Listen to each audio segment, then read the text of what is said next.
예수님이 하나님 나라를 선포하신 지 3년이라는 세월이 흘렀습니다.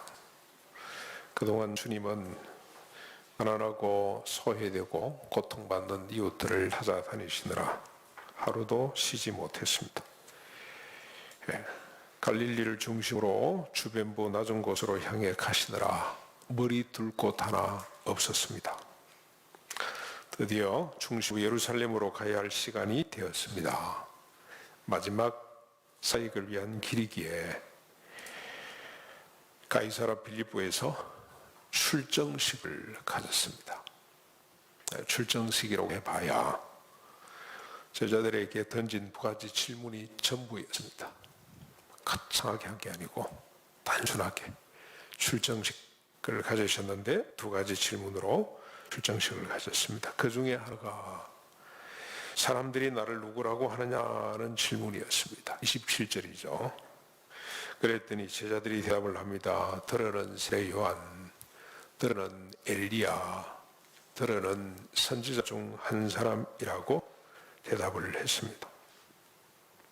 아무도 예수님을 하나님의 아들로 메시아로 보지 않았습니다. 3년 동안 여러 가지 표적을 통해서 자신의 하나님 아들 되심을 드러내시고 심지어 직접 자신의 율법과 선자들이 예언한 그 메시아라고 말씀을 하셨음에도 불구하고 어느 누구 하나 하나님의 아들 메시아라고 인정하지 않았습니다. 사람들이 원하는 하나님의 아들 메시아상이 따로 있었기 때문입니다. 그 상 때문에, 그들이 원하는 상 때문에 눈앞에 계신 메시아를 알아보지 못했고 손 안에 들어와 있는 하나님의 나라를 누리지 못했습니다. 다음 질문, 너희는 나를 누구라 하느냐 였습니다. 그때 베드로가 대표죠. 늘 대표. 주는 그리스도십니다 라고 대답을 합니다. 마태는 여기 아주 이 대답에 대한 주님의 반응이 아주 자세하게 기록이 됩니다. 바요나 시몬아 네가 복이 있다. 이를 알게 한 이는 헤롯이 아니고 내 아버지 하나님이 알게 하셨다. 내가 이 고백 위에 내 교회를 세우겠다. 음부의 권세가 이기지 못할 것이다. 그리고 내가 너에게 천국 열쇠를 주겠다. 땅에서 무엇이든지 매면 하늘에서도 매이고 풀면 하늘에서도 풀리리라고 주님이 크게 감동하셔서 이런 복을, 이런 약속을 하셨습니다만 마가 누가는 딱 생략해버리고 바로 다음 말씀으로 넘어갑니다.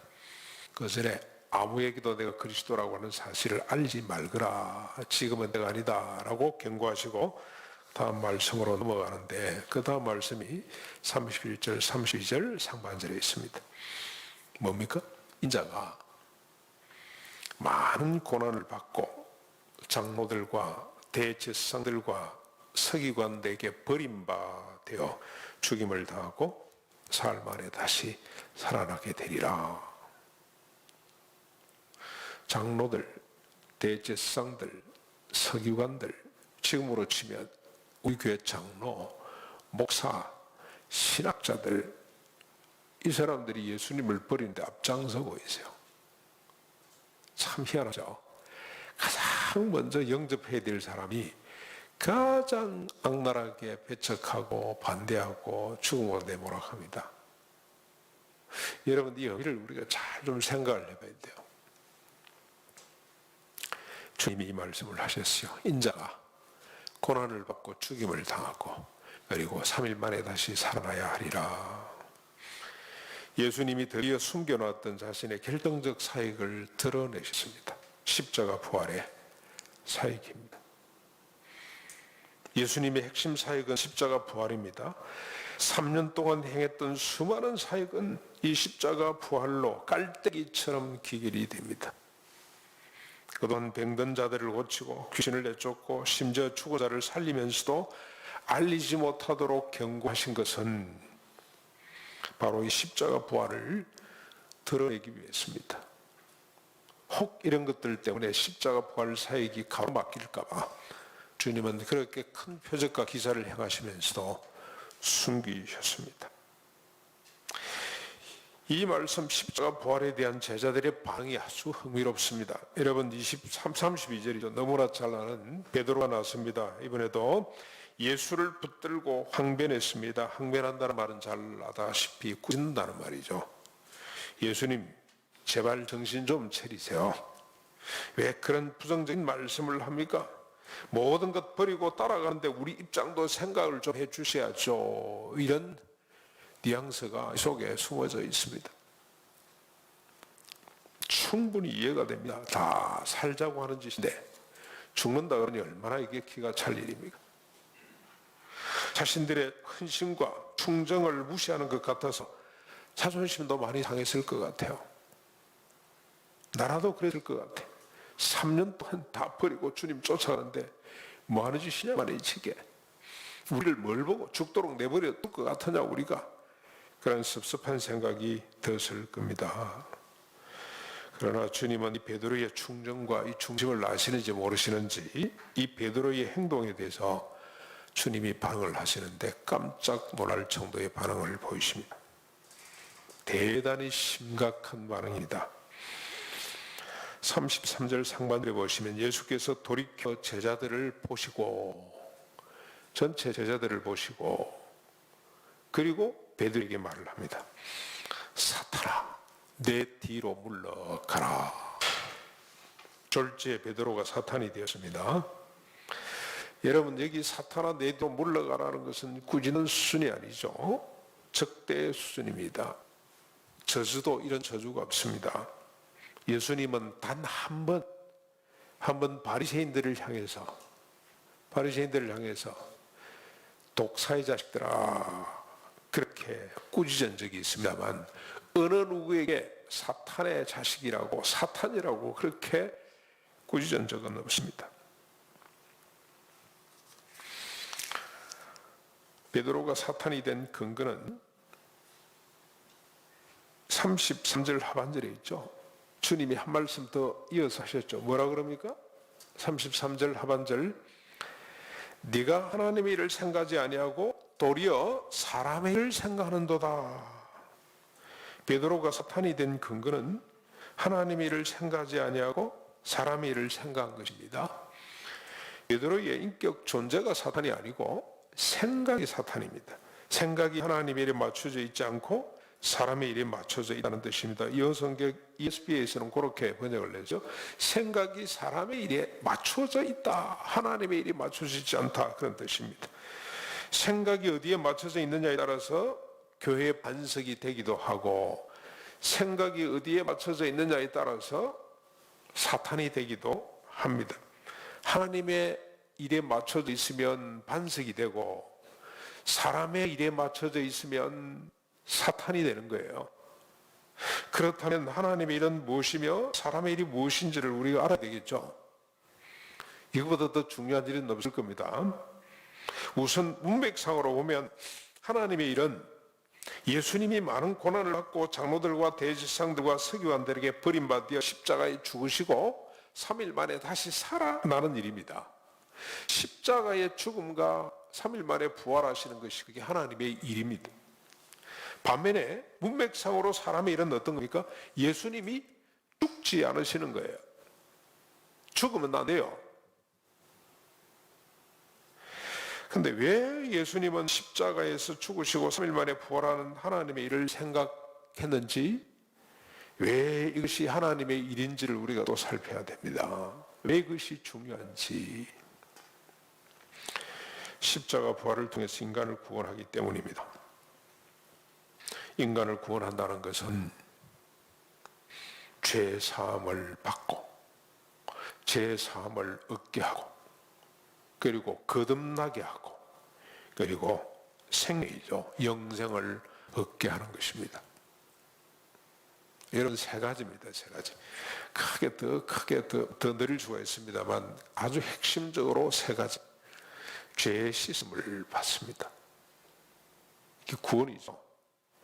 그리고 거듭나게 됩니다. 다시 태어나게 됩니다. 그래서 그 사람들이 생명을 소유하게 됩니다. 이 생명은 죽지 않습니다. 영원한 생명을 갖게 되는 것입니다. 죄 사함을 받고 거듭나고 영생을 얻게 되는 것은 우리가 지금 창세기 버전으로 말하면 자꾸 제가 이걸 다시 끄집어내는데 이게 우리가 각인될 때까지 좀 계속 사용해야 됩니다. 이 개념을 야곱이 이스라엘로 바뀌는 것. 자기도 잘 몰라요. 그런데 주님이 그렇게 바꿔놨어요. 그렇게 실제로 나중에 130년 인생을 살아보니 그렇게 바뀌어서 있다는 걸 비로소 그가 깨닫게 됩니다. 하나님이 바꿔오셨습니다. 야곱에서 이스라엘로 바꾸는데 야곱이 어떤 사람입니까? 자기를 위하여, 자기를 위해서 형을 속이고 하나님도 속이고 아버지도 속이던 사람이 야곱인데 이스라엘은 어떻게 됩니까?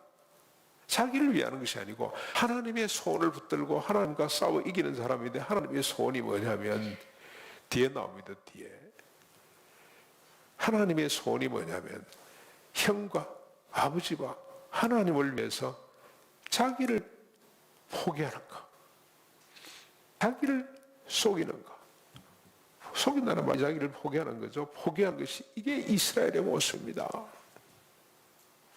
이렇게 바꾸어주는 것이 구원입니다. 이것을 주님께서는 34절에 기가 차게 말씀을 했습니다.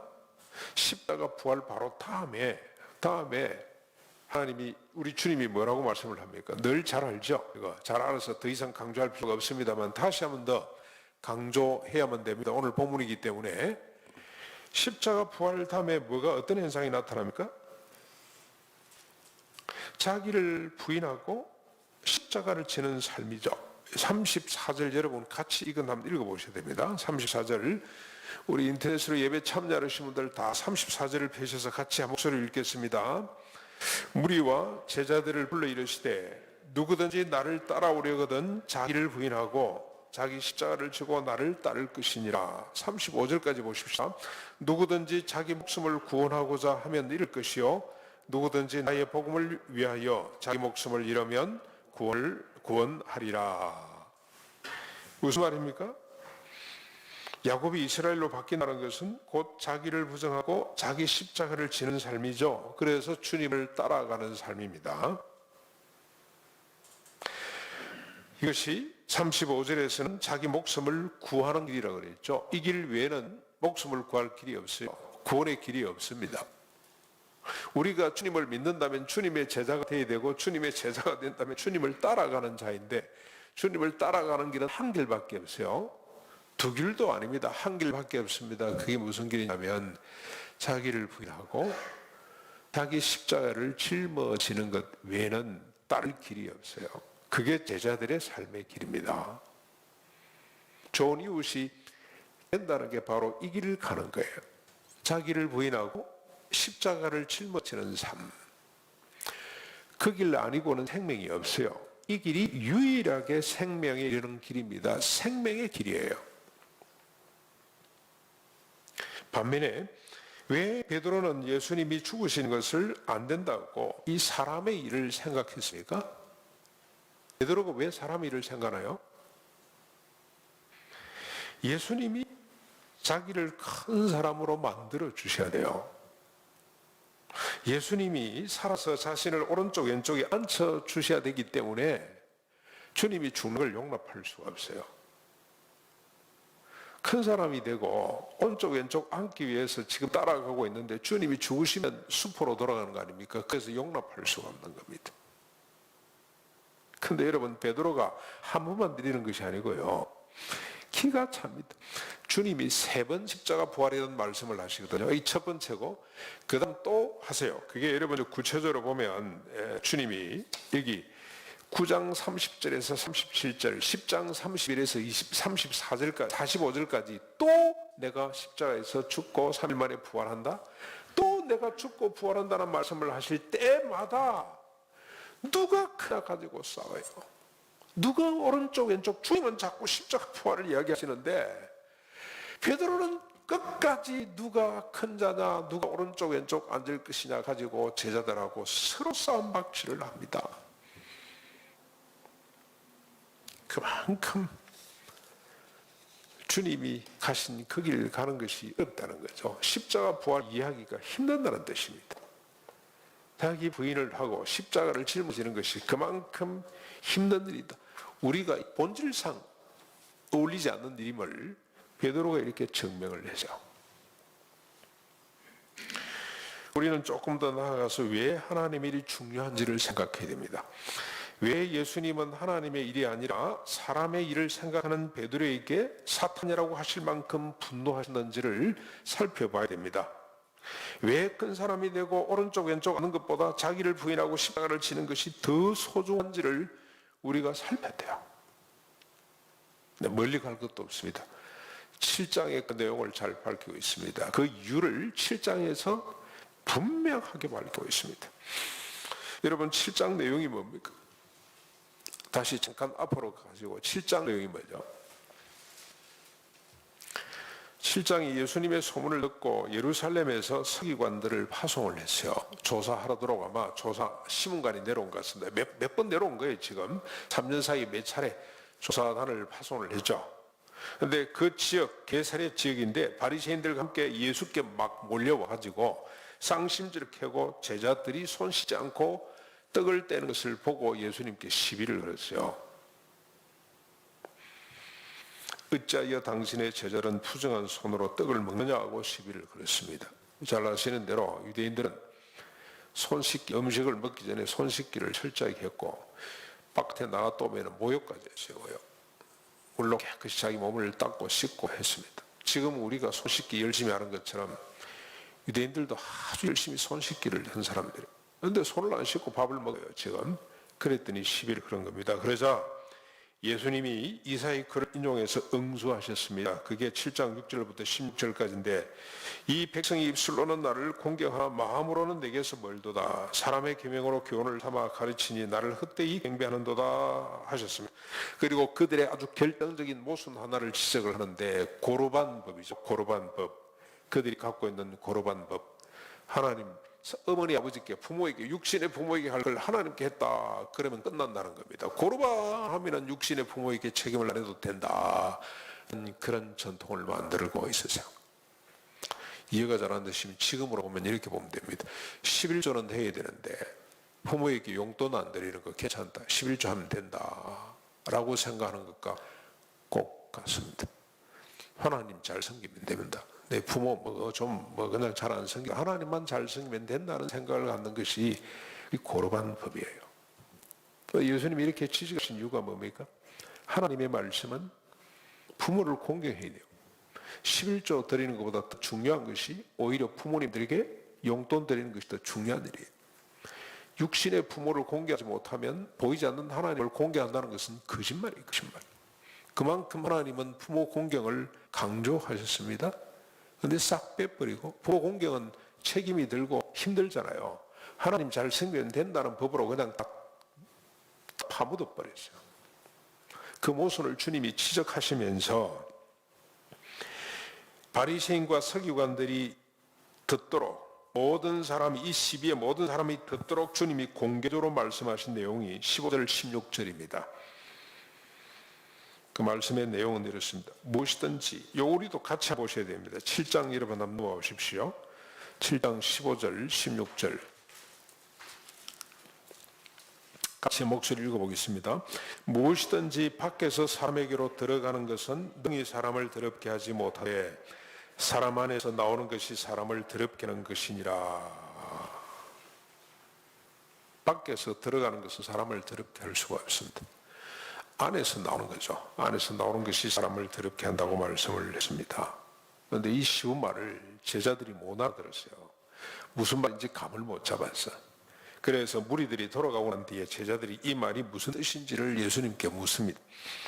주님이 안타까운 마음으로 다시 설명을 합니다. 그것이 17절부터 23절까지인데 20절부터 23절까지 보시면 밖에서 들어가는 것 음식이 사람을 더럽게 하지 못한다. 왜냐하면 이는 마음으로 들어가지 않고 배로 들어갔다가 뒤로 나갔기 때문에 그렇다. 대신에 사람에게서 나오는 것이 사람을 더럽게 한다. 사람의 마음에서 나오는 악한 생각이 사람을 더럽게 한다고 말씀을 하셨어요. 근데 그 악한 생각이 뭡니까? 악한 생각? 사람의 마음속에서부터 나오는 악한 생각은 뭘 말합니까? 곧 음란,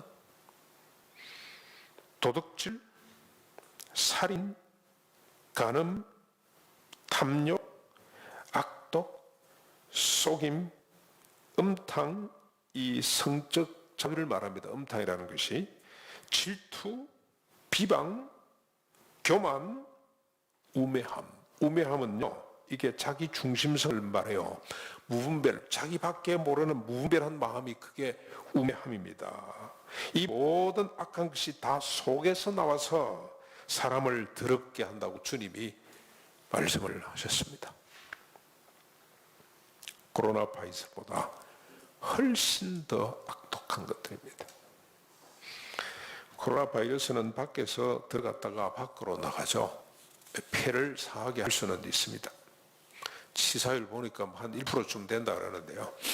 네, 조금 올라가서 1%쯤 되는 것처럼 이렇게 뭐 통계가 나와 있습니다만, 밖에서 들어가서 폐를 좀 상하게 하고, 건강한 사람은 뭐 그냥 뭐 왔는지 안 왔는지도 모르고 있다 또 낫기도 하고 합니다만, 그 정도로 끝납니다. 그러나 마음을 악하게 하지는 못합니다. 손 씻기와 마스크 그리고 거리 두기를 잘하면 감염을 피할 수도 있습니다. 그러나 사람의 마음속에서 나오는 악한 생각은 무차별 전염이 됩니다. 인터넷으로도 전염이 돼요. 전화로도 전염이 되고, 눈만 봐도 전염이 되기도 하고. 그런데 아니, 전염되기보다도 본성 자체가 타고났습니다. 그래서 안으로는 자기 자신을, 밖으로는 세상을 병들게 합니다. 코로나보다 더 사악하고 죽음보다 더 무서운 것이 이 사람의 마음속에서부터 나오는 악한 생각들입니다. 사람의 마음속에서부터 나오는 악한 생각은 그 무엇으로도 개선되지 않습니다. 과학이나 철학이나 정치나 종교로도 개선되지 않습니다. 죽이지 않고서는 방법이 없습니다. 죽지 않고서는 방법이 없습니다. 죽어야만 끝이 나도록 되어 있습니다. 코로나 바이러스를 우리가 박멸해야 하듯이 우리 사람의 마음속에서 나오는 악한 생각은 이 악한 생각이 아니라 사람 자체를 죽이지 않고서는 해답이 없습니다. 코로나 백신은 8개월이면 만들어진다면서요. 지금 열심히 그 단정 좀 땡겨보려고 트럼프 대통령이 왜 그렇게 시간이 오래 걸리냐고 해가지고 구슬세 오르고 과학자들로부터 비난을 받았습니다만, 저는 정치가로서 그렇게 해야 된다는 생각이 듭니다. 정치라는 것은 백성들의 건강을 책임을 지는 건데, 정치가는 그렇게 해줘. 왜 그렇게 오래 걸리냐? 빨리 땡길 수 없냐? 우리 옛날 조선시대 때 궁정사 보면 여러분 그렇지 않습니까? 왕은 말이죠. 병든 사람을 빨리 낫게 하라고 막 다구치고, 그러면 과학자들이 막 뛰고 의사들이 막 뛰고 그러죠. 그래야죠. 얼마나 국민들이 시원하겠어요. 한 8개월 걸린다 그러죠.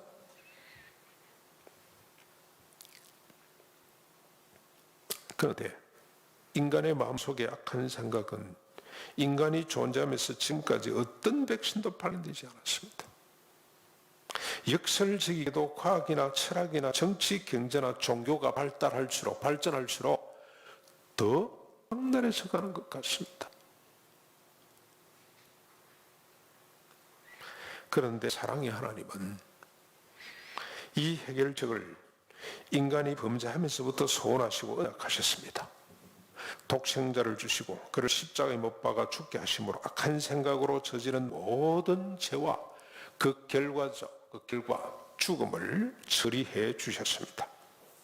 그뿐 아니라 악한 생각을 담고 있는 인간 자체를 죽이기로, 십자가에 담아 죽이기로 작정을 하셨습니다. 그리고 죽은 인간을 예수의 부활에 담아 다시 살리시기로 주님은 이미 소원을 하셨고, 그걸 약속 형식으로 들려주셨습니다.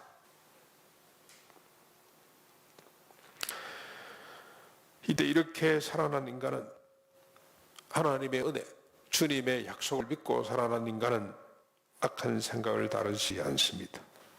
모든 악한 생각의 뿌리가 되는 자신을 위해 더 이상 살지 않는 존재로 그렇게 살아가게 됩니다. 이게 하나님의 소원입니다. 아까 우리가 악한 생각들을 쭉 살펴보셨죠. 여기 보면은 음란, 도둑질, 살인, 간음, 탐욕, 악독, 소음과 음탕과 질투, 비방, 교만, 우매함, 이 뿌리가 뭡니까? 자기 사랑이죠. 자기 사랑.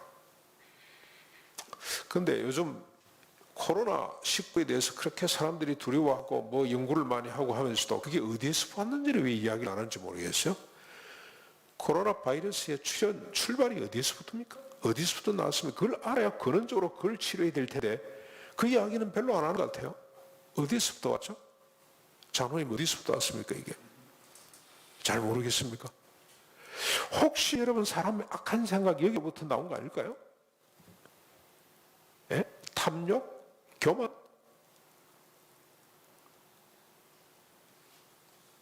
어떻게 의사들도 이걸 발견을 잘 못한 근원을 알아야 근원을 치료해야 될 텐데 지금 계속 병들고 난 뒤 치료를 하려고 그러니 이게 8개월 가도 백신이 나올지 말지 모르겠고요. 얼마나 많은 사람이 죽어야 될지 모르겠어요.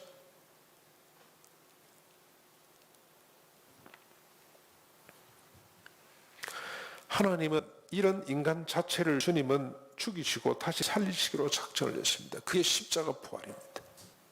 하나님의 소원입니다. 하나님의 뜻입니다. 이것이 주님이 약속하시고 십자가 부활로 주님이 이루신 일입니다. 하나님의 일입니다. 사랑하는 성도 여러분, 우리는 베드로처럼 주님의 길을 막지 말아야 됩니다.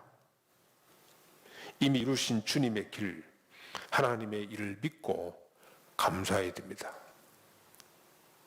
내가 주님의 십자가 부활로 악한 생각에서 해방되었음을 믿어야 됩니다. 이런 것들이 나타날 때마다 내 것이 아니라고 생각을 하고 훌라당 벗어야 됩니다. 악한 생각의 뿌리가 되는 자신을 주장하는 사람이 아니라 자신을 부정하고 십자가를 지는 사람이 되었음을 믿어야 됩니다. 여러분 이게 잘 안 믿어지기 때문에 주님이 한 말씀 다 하셨어요. 말씀하신 것이 아니고 이제는 하나님이 나서서 증언을 하셨어요. 설득을 했습니다. 제자들을. 이래도 제자들이 못 알아들으니까 하나님께서 퍼포먼스를 하나 하셨어요. 그게 뭐냐면 여러분 9장에 나오는 베나산 사건입니다. 갑자기 주님이 제자들 몇 사람만 데리고 올라가서 비행되셨습니다. 하얀 모습으로 세상에 그 무엇으로도 이렇게 희게 만들 수가 없었더라 할 정도로 흰 모습으로 변형됐는데 혼자 계시는 것이 아니고 하나님이 거기다 누굴 호출했습니까? 두 사람을 또 호출했죠. 엘리야를 호출하고 모세를 호출해서 세웠습니다. 왜 두 사람일까? 모세는 뭘 상징합니까? 율법을 상징해요. 엘리야는 뭘 상징하죠? 대표합니까? 선지자를 대표해요. 율법과 선지사들이 정언한 예수 그리스도 그분이 왔으니 그분의 십자가 부활을 믿고 그분이 말씀하신 자기를 부인하고 십자가를 지는 삶이 제자의 길이고 그것이 생명이라는 사실을 믿으라고 주님께서 설득을 하셨는데 극적인 장면은 베드로가 너무 좋아서 여기 주막셋을 지읍시다 그랬더니 그 모습이 사라지면서 하나님 대신에 구름이 꽉 막으면서 하늘에서 음성이 들렸죠. 하나님이 직접 말씀을 하셨습니다. 삼일째 하나님이 다 동원이 돼가지고 요 백성들을 이 제자들을 대표격인 세 사람을 주님이 설득하시는데 뭐라고 말씀하시죠?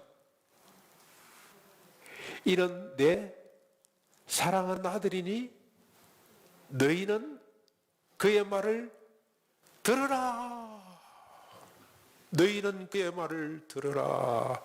그의 말이 뭡니까?